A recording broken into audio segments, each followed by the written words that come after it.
Hello बच्चों, let's see the question. Following is the flow chart showing the influence of hormones on testes in male.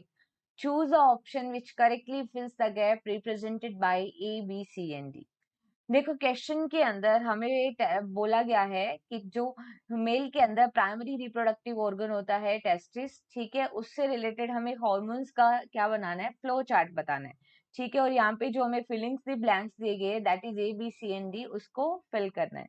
तो अगर इस question के अंदर हमें की कंसेप्ट की बात देखें तो हमें सबसे पहले ये पता होना चाहिए कि टेस्टिस से कौन से हार्मोन रिलीज होते हैं और किस तरीके से एंटीरियर पिट्यूटरी ग्लैंड से रिलीज होने वाले हार्मोन इसको कंट्रोल करते हैं। तो अगर हम यहाँ पे गिवन फिगर को देखें तो देखो एंटीरियर पिट्यूटरी ग्लैंड से 2 हार्मोन रिलीज होते हैं। One is the luteinizing hormone that is the LH, another one is the FSH that is the follicle stimulating hormone.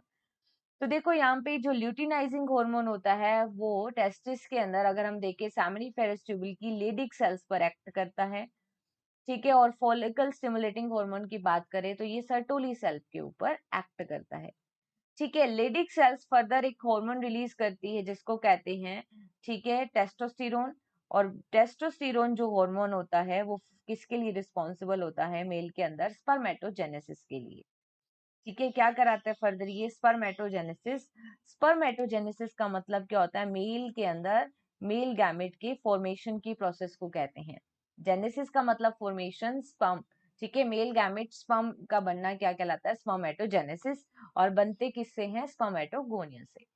Sertoli cells जो होती हैं, सर्टोली सेल्स कुछ फैक्टर सिक्रीट करती हैं और that is responsible for the spermiation. Spermiation क्या होता है कि जब हम स्पर्मेटोजेनेसिस की प्रोसेस देखते हैं तो मेल में जो स्ट्रक्चर बनती है दैट इज द स्पर्मेटिड।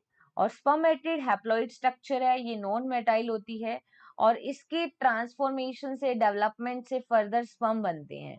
तो इसको हम क्या कहते हैं, स्पर्मेशन। स्पर्मेटिड से स्पर्म का बनना क्या कहलाता है, स्पर्मिएशन। अब हम इस कंसेप्ट को इस फ्लो चार्ट में अप्लाई करते हैं। तो देखो एंटीरियर पिट्यूटरी ग्लैंड से 2 हार्मोन रिलीज हो रहे हैं, one is FSH and another one is a, ठीक है। तो यहाँ पे ए को हम किस में क्या कहेंगे कि ये कौन सा हार्मोन है, दैट इज द एलएच। तो ए के साथ यहाँ पे आएगा एलएच।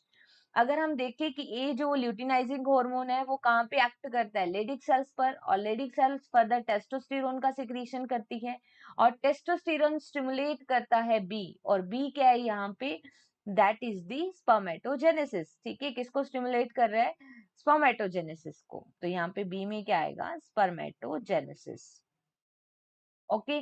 अगर हम देखें एफएसएच फॉलिकल स्टिमुलेटिंग हार्मोन, ये किस पे एक्ट कर रहा है, सर्टोली सेल पे। तो सी यहाँ पे क्या आएगा, सर्टोली सेल्स, ठीक। और अगर हम देखें फैक्टर सिक्रीट करते हैं और वो स्टिमुलेट करता है स्पर्मिएशन को, तो डी यहाँ पे क्या आएगा, स्पर्मिएशन। एक बात तो कि ये जो ल्यूटिनाइजिंग हार्मोन है इसको आईसीएसएच के नाम से भी जाना जाता है, that is the interstitial cell stimulating hormone. अगर अब हम ऑप्शंस में देखें तो ऑप्शन 1 में ए को एंड्रोजन बोला है, जबकि ए क्या है, ल्यूटिनाइजिंग हार्मोन। तो यहाँ पे पहला ऑप्शन इनकरेक्ट हो गया। सेकंड में ए को इनिबिन बोला है, जबकि ए क्या है, ल्यूटिनाइजिंग हार्मोन। तो ये भी इनकरेक्ट हो गया।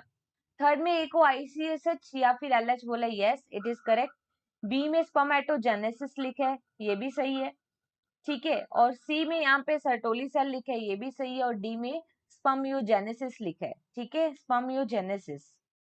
यहाँ पे जो टर्म यूज होगी दैट इज द स्पर्मियोजेनेसिस, ठीक है। और स्पर्मिएशन क्या होता है, that is a different term, spermiation is another term. यहाँ पे जो आएगा स्पर्मियोजेनेसिस, ठीक। यहाँ पे क्या आएगा, स्पर्मियोजेनेसिस, जब स्पर्मेटिड से स्पर्म बनते हैं। स्पर्मिएशन क्या होता है कि जो सर्टोली सेल्स होती हैं वो डेवलपिंग स्पर्म को न्यूट्रिशन प्रोवाइड कराती है। तो हम देखते हैं कि जो डेवलपिंग स्पर्म का हेड है वो सर्टोली सेल के अंदर एम्बेड रहता है इन द सेमिनिफेरस ट्यूबुल, और जब ये मेच्योर यहाँ से स्पर्म रिलीज होता है तो उसको स्पर्मिएशन कहते हैं, ओके। तो यहाँ पे जो थर्ड आंसर है वो फाइनली करेक्ट होगा।